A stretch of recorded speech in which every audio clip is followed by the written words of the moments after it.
Okay, let's dive right into this explainer. We constantly take our vision for granted, right? But what if we actually stopped and looked at the human eye for what it truly is? It's basically nature's ultimate scanner. I mean, it's this absolute biological marvel that flawlessly processes your entire world from the very second you wake up.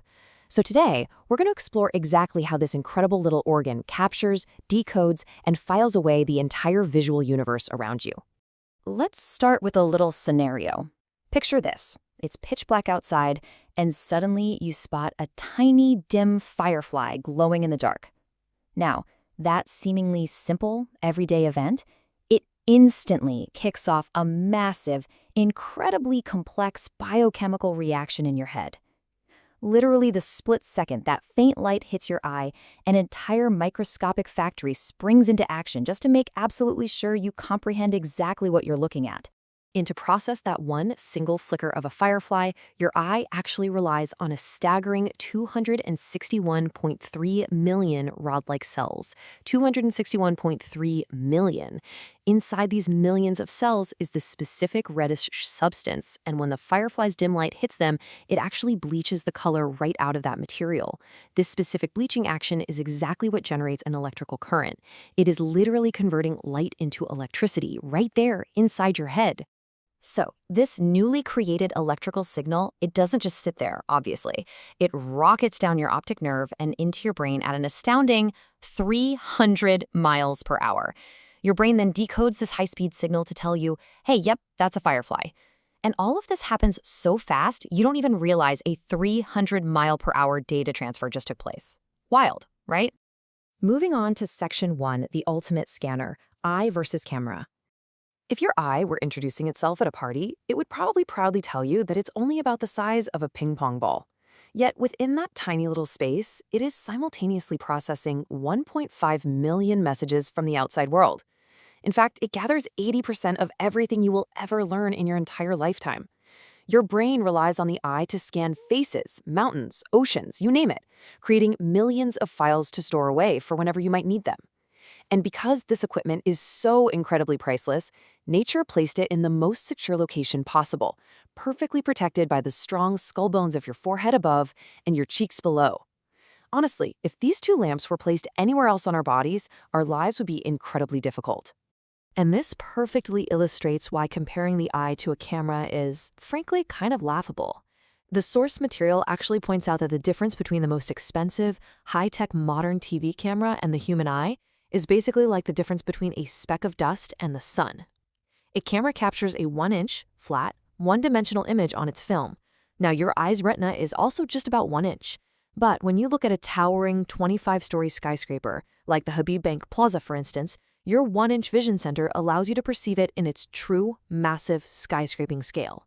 You see a mountain as huge as a mountain really is, and it is all being processed on this tiny 1-inch biological screen. Okay, Section 2. From jungles to screens, a pre-programmed marvel. Think about how drastically the human lifestyle has changed. I mean, our ancient ancestors lived out in jungles, requiring far vision just to spot danger and hunt prey from a distance. Then, as civilizations grew, humans moved into houses, started reading and writing, which shifted the demand heavily toward close vision. And today, in the modern era, our eyes are subjected to this constant, unrelenting close-up focus on TVs, computers, and smartphones. But the truly incredible thing noted in the source is that this adaptability was pre-programmed. If our eyes hadn't been designed with this built-in capacity to handle the demands of the past, present, and future, this drastic shift from hunting in the wild to just staring at glowing computer screens all day, it would have literally left the entire human race blind by now. Let's look at Section 3, the mechanics, how we actually see. So, the front of the eye is where the most delicate wiring is located. Step 1. Light first hits the cornea, which is this semi-oval cover. The cornea bends incoming light waves at very specific, calculated angles. Step 2. The light passes right through the pupil. You can think of the pupil like a self-adjusting window. Out in the blazing sun, this window automatically shrinks down to almost completely closed. But in the pitch dark of night, it opens as wide as possible to let in whatever faint light it can find. And finally, step 3, the light reaches the lens, which is where the real magic happens. Just take a second to consider the sheer scale of the lens. It is exactly the size and shape of an oval vitamin pill. That's it. It's filled with fluid, and despite its incredibly tiny size, it is the absolute core of our visual wonders, surrounded by this ring of incredibly strong, microscopic muscles. And these tiny muscles, they tirelessly do the heavy lifting of our daily lives. When you're reading a book or just scrolling on your phone, these muscles contract, altering the lens so you get crystal clear near vision. But then, when you look up to gaze at a distant mountain or watch a bird flying in the sky, these exact same muscles expand, shifting your focus perfectly to the distance. They do this thousands of times a day, seamlessly, without you ever having to even think about it. Now, surrounding this little vitamin-sized lens are two distinct biological fluids. The front section of the eye is filled with a fluid that's perfectly transparent, much like water, and this serves to keep the eye nicely inflated and perfectly shaped. Meanwhile, the back section, right behind the lens, is filled with a thicker, more viscous fluid that perfectly resembles raw egg whites. But the absolutely crucial point here is that both of these fluids are 100% transparent. Nature literally engineered them this way so that as light waves travel through your eye, they hit absolutely zero obstacle. Moving to our final section, Section 4, the mystery of floaters, leftovers of creation. Have you ever stared up at a bright blue sky, or maybe a blank white computer screen, and noticed those tiny web-like shapes swimming across your field of vision? A lot of people think they're looking at bugs or maybe just dust on their eye, but they're actually called floaters, and they are completely harmless cellular leftovers.